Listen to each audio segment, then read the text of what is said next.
సంజీవ్ నగర్లోని ప్రభుత్వ పాఠశాలలోకి భారీగా వర్షపు నీరు, విద్యార్థుల అవస్థలు.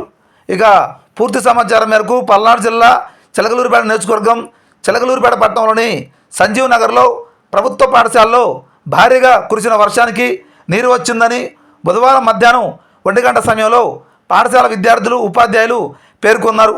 భారీగా కురిసిన వర్షానికి పాఠశాలలో ఉన్న బల్లాలు, అలానే బియ్యం, పలు రకాల వస్తువులు మొత్తం కూడా వర్షానికి తడిసిపోయినట్లుగా ఉపాధ్యాయులు, విద్యార్థులు పేర్కొన్నారు. మండల ఉపాధ్యాయ శాఖ అధికారులు స్పందించాలని, వర్షపు నీరు పాఠశాలలోకి రాకుండా పాఠశాలలో మరమ్మతులు నిర్వహించాలని ఉపాధ్యాయులు కోరుతున్నారు.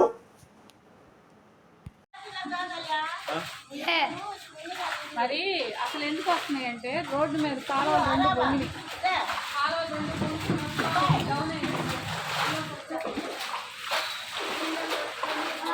పైన